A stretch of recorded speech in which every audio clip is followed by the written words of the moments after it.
Theatre का आगाज़ आज से 16 साल पहले हुआ था। एक दोस्त बन गई, उसने मुझे इस फ़ील्ड लाइन में लगा दिया। गन पॉइंट पे भी लोगों ने बहुत कुछ कहा है। हमारे घर में मौलाना तारिक जमील साहब सुने जाते थे, लेकिन उस टाइम दिमाग इस तरफ नहीं था। जब अल्लाह पाक हिदायत देने लगता है बंदे को तो कोई पता नहीं चलता। अब तो अल्हम्दुलिल्लाह ये हो गया है कि अगर एक टाइम की नमाज़ कभी खुदा ना ख़ास्ता छूट भी जाती है तो यूँ लगता है कि जैसे कोई चीज़ खो गई है।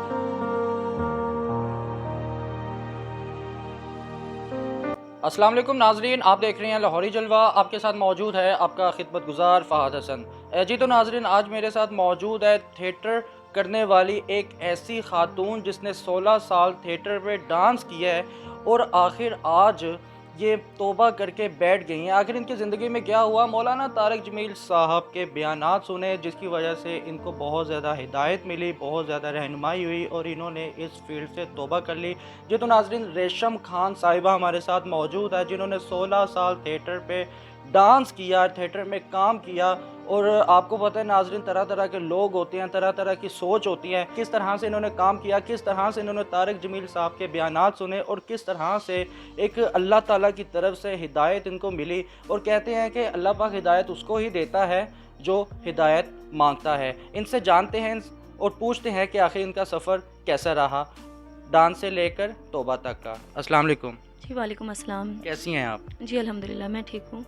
अच्छा, रेशम खान साहिबा, सबसे पहले मुझे बताइएगा कि आपने थिएटर का आगाज़ कब किया? थिएटर का आगाज़ आज से 16 साल पहले हुआ था कि इस मोड़ पे थी कि कोई मेरा अपना नहीं था मेरे साथ। बहुत ही मजबूर और लाचार थी। काफ़ी रास्ते थे मेरी तरफ, जिस्म फ़रोशी की तरफ भी जा सकती थी और भी बहुत से रास्ते थे। लेकिन उस टाइम मेरे हालात ऐसे नहीं थे कि मैं कुछ इनके सीधे रास्ते पे भी चलती तो मुझे कोई सपोर्ट करने वाला नहीं था। तो एक दोस्ती बनी हुई थी, उसने मुझे इस फ़ील्ड लाइन में लगा दिया। उस टाइम मेरे पास छोटे-छोटे 2 बच्चे थे। बच्चों की वजह से मुझे कोई जॉब नहीं देता था। ना कोई घर में जॉब देता था, ना कोई ऑफ़िस में, कहीं भी नहीं, कि बच्चे थे साथ, उनको सँभालने वाला कोई नहीं था। तो एक दोस्त बन गई, उसने मुझे इस फ़ील्ड लाइन में लगा दिया कि 1-2 घंटे का काम होता है, आप अपने बच्चों को भी सँभाल सकते हो, अपने बच्चों के लिए कमा भी सकते हो। तब से इस दलदल में फँसी हूँ और ये 16 साल का सफ़र कैसे तय हुआ, बहुत सी मुश्किलात आई, बहुत सी प्रॉब्लम आई, बहुत सी टेंशनें आई, पर बीच में कुछ ऐसा भी हुआ, 1-2 बार छोड़ भी दी फ़ील्ड, लेकिन फिर मजबूरियाँ बहुत कुछ करवा देती हैं इंसान से। तो अच्छा रेशम, बताइएगा कि जब आपने ये फ़ील्ड चूज़ कर ली, आपने काम स्टार्ट कर दिया, तो ज़ाहिर है, कहा जाता है कि इस फ़ील्ड में बहुत ज़्यादा तरह-तरह की ऑफ़र्स आती है और बहुत बोल्ड किस्म की ऑफ़र्स आती है, यहाँ तक कि जिस्म फ़रोशी तक की ऑफ़र्स आती है आपको, आपकी डिमांड्स पूरी की जाती है। अगर आप उनको खुश करेंगे, डायरेक्टर, प्रोड्यूसर या जो भी आपको देखने वाले हज़रात वहाँ पर आते हैं। तो जब आपको ऑफ़र्स आती थी, जब आप ये सब फ़ेस करती थी, तो क्या रिएक्शन होता था आपका? बहुत कुछ फ़ेस करना पड़ता है, ये बात सही है। प्रोड्यूसर शुरुआत तो प्रोड्यूसरों से और डायरेक्टरों से होती है, उसके बाद पब्लिक से होती है, पब्लिक तो बाद में आती है।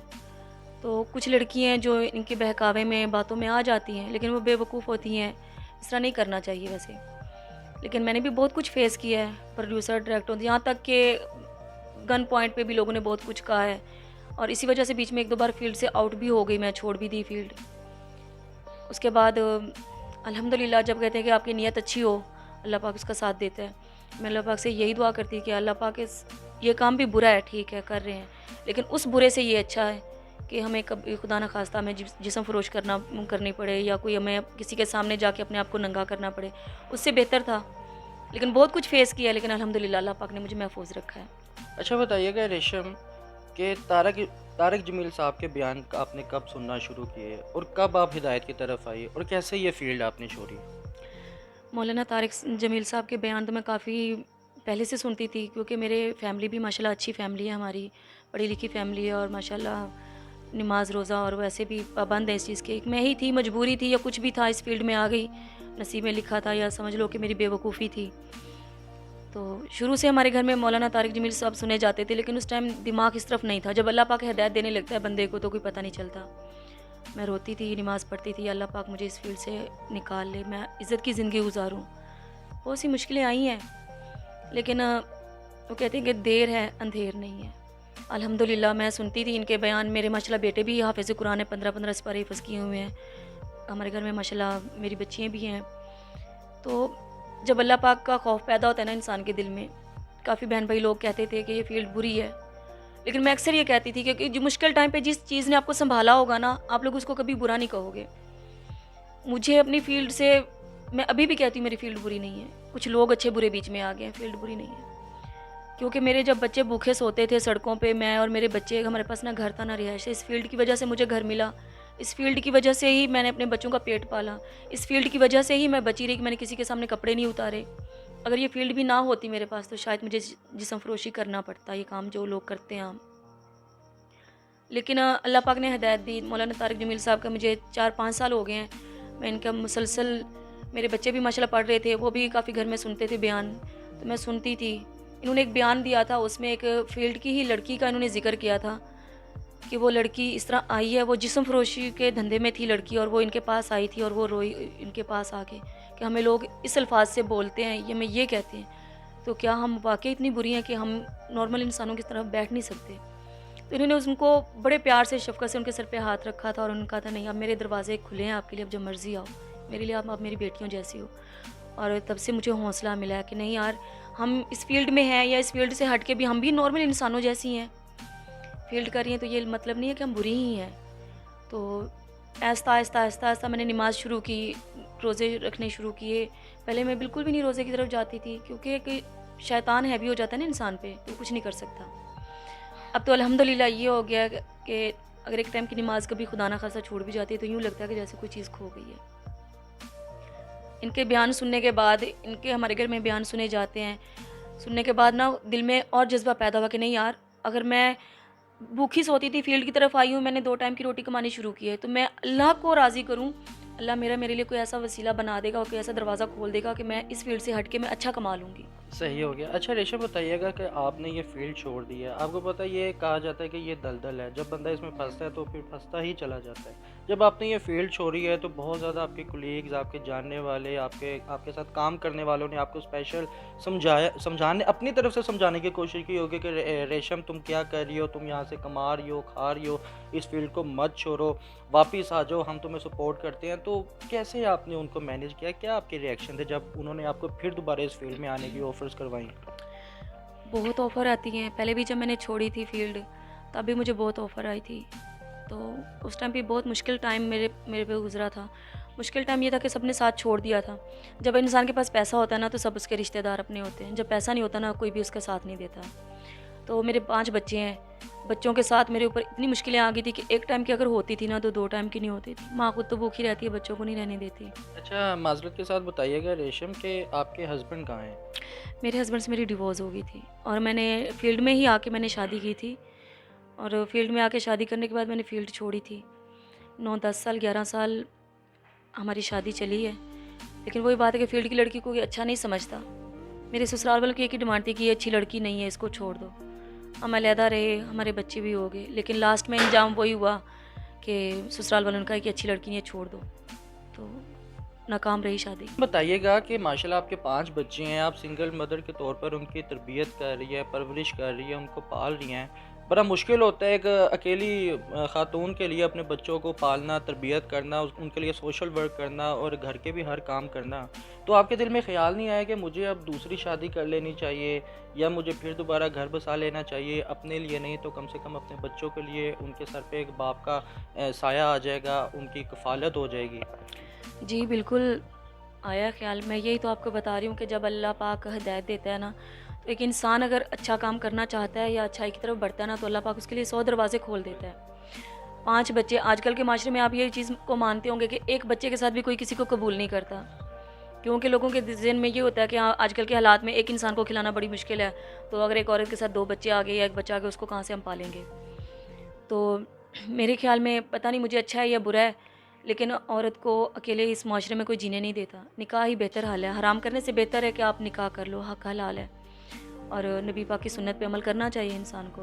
तो आपका भी इस वक्त माइंड है, आप चाहती हैं कि आप दूसरी शादी करें? जी बिल्कुल, मेरा माइंड है अल्हम्दुलिल्लाह। अगर अल्लाह पाक ने लिखा है नसीब में तो ज़रूर इंशाअल्लाह। और मेरे ख़्याल में बेहतर है कि घर में थोड़ा खा लूँगी, इज़्ज़त से कम कोई मेरी इज़्ज़त का रखवाला होगा। लोग तरह-तरह से जिस नज़रों से हमें देखते हैं, मैं बाहर जाती हूँ, मुझे उस नज़रों से नहीं देखेगा कोई भी। और इंशाअल्लाह अल्लाह पाक कोई दरवाज़ा ज़रूर खोल देगा मेरे लिए आसानी पैदा कर देगा इंशाल्लाह। इंशाल्लाह हमारी तो दुआएं आपके साथ है। आप क्या चाहते हैं, किस तरह का आपको वो बंदा मिलना चाहिए, आपकी कफ़ालत करे, आपके बच्चों की कफ़ालत करे, किस तरह की कोई कोई तो डिमांड होगी आपकी कि बस मुझे ये चाहिए, इससे बढ़कर मुझे कुछ नहीं चाहिए? नहीं, अल्हम्दुलिल्लाह मेरे पास सब कुछ ही है, बस ये चाहिए कि इज़्ज़त देने वाला हो, प्यार मोहब्बत करने वाला हो, जो मेरे बच्चों को अपनी औलाद समझे। 2-3 टाइम की इज़्ज़त से रोटी दे घर में, और इज़्ज़त और एतमाद वाला हो बस, जो मुझ पे एतमाद रखे, मुझे फ़ील्ड की लड़की ना समझे, और मोहब्बत से प्यार से हमारा घर बसे। और अल्हम्दुलिल्लाह मेरे घर में किसी चीज़ की कमी नहीं है, शुक्र अल्हम्दुलिल्लाह हर चीज़ मौजूद है। अच्छा रेशम, बताइएगा कि हमारे माशरे में जो लड़कियां, जो लड़के शोबिज़ में आना चाहते हैं, उनको क्या पैगाम देना चाहेंगी आप? मैं उनको यही पैगाम दूँगी कि शोबिज़ में ना आएँ तो बेहतर है, क्योंकि इसमें बहुत कुछ फ़ेस करना पड़ता है, और हर लड़की मज़बूत नहीं होती अंदर से, हर लड़की बाहिम्मत नहीं होती कि इन सब मुश्किलों का सामना करे। कुछ लड़कियाँ ऐसी होती हैं कि वो शोहरत पे एकदम से ना बुलंदियों पे जाने के लिए हर ऑफ़र कबूल कर लेती हैं। उसमें उनका नुकसान होता है। जब वो कबूल कर रही होती है ना हर ऑफ़र को, जो बेचारी इस चीज़ को एक्सेप्ट नहीं करती, उनको भी करना पड़ता है। तो वो कहते हैं कि बुरे के साथ जो अच्छा होता है वो भी चला जाता है उस चीज़ में। तो मैं तो यही कहूँगी कि अल्लाह पाक से ये दुआ करें कि या अल्लाह पाक हमारे लिए आसानियों के दरवाज़े खोले, और अल्लाह पाक इस फ़ील्ड से बचा के रखे हर मुसलमान की बहन बेटी को, किसी की भी बहन बेटी इस फ़ील्ड में मत आए। अच्छा रेशम, बताइएगा माशाल्लाह आपके 5 बच्चे हैं जिनकी आप कफ़ालत कर रही है, उनको आप पाल रही हैं, उनकी तरबियत कर रही हैं, तो आपने ये फ़ील्ड भी छोड़ दी है, तो आपका ज़रिया माश क्या है, ज़रिया आमदन क्या है? अब आप कैसे उनकी कफ़ालत कर रही हैं? जी, अल्हम्दुलिल्लाह मैं पार्लर का भी काम करती हूँ, स्टिचिंग का भी करती हूँ। इससे पहले भी जब मैंने फ़ील्ड छोड़ी थी तो मैंने घर में स्टिचिंग का काम शुरू कर लिया था।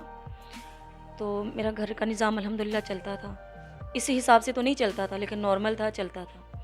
तो अब भी अल्हम्दुलिल्लाह मेरी ये कोशिश है कि मैं साथ-साथ पार्लर का भी करूँ, और साथ-साथ घर में कोई स्टिचिंग का भी करूँ, तो मेरा निज़ाम चलेगा इंशाल्लाह। और मेरे दोनों बेटे भी माशाल्लाह जो है ना, वो पढ़ाई के साथ-साथ वो जो है ना काम सीख रहे हैं। उनका भी थोड़ा-सा हो जाता है घर में गुज़ारा, तो अल्हम्दुलिल्लाह। सही हो गया। अच्छा रेशम, बताइएगा कि माशाल्लाह से आपकी ज़िंदगी में जो बदलाव आया है, जो चेंजिंग आई है, वो सिर्फ़ तारिक जमील साहब के बयानात से आई है। तो कभी आपकी उनके साथ मुलाकात हुई? नहीं, मुलाकात तो नहीं हुई, लेकिन ख्वाहिश रखती हूँ कि मेरी उनसे मुलाकात हो, क्योंकि अगर मैंने उनका बयान सुना है या उनके बयान सुनती हूँ, तो मेरी लाइफ में इतनी चेंजिंग आई है।